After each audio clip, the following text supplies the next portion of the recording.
it's not just me, but a lot of people say that, say, in the next 10 or 15 years, if you have an expectation that you're going to get more than 3 to 5% a year from the S&P 500, I would like to take the other side of the bet on that with you. So I think the odds that the S&P delivers over 5% returns a year for the next 10 or 15 years approximates zero. This is why I was asking and saying at the beginning that, the Magnificent Five or the Magnificent Seven, tell me those cash flows.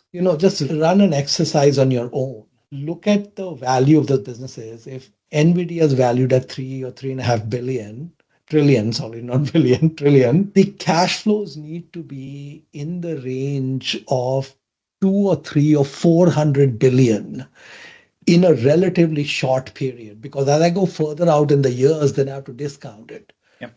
So when is Nvidia going to deliver a year, single year, 500 billion cash flow? Okay, 700 billion cash flow. Because if I'm putting out 3.5 trillion, let's say I have a family fortune of 10 trillion and I buy the whole of Nvidia, 3.5 trillion. If I'm putting out 3.5 trillion, I want 7, 8 trillion out of it, right? I want to double my money in a few years. How am I going to get 7, 8 trillion? The only way I get 7, 8 trillion is somehow there's like that much in cash flows that comes in the next 15, 20 years, discounted back, which means the cash flows need to be like 15 trillion or something.